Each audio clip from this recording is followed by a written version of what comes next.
शेताचा मसलवाटा झालेला आहे. ज्या दिवशी शेतमालाला भाव मिळत नाही म्हणून उभा पीक काढतो आम्ही, त्या दिवशी तुमच्या नावानं सुतकच पाळतो आम्ही.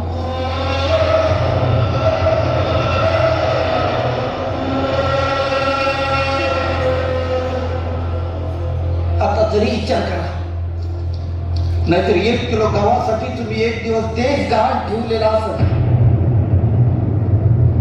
त्या दिवशी ध्यान देऊन बघा, माझ्या पिंडाला कावळा शिवलेला असं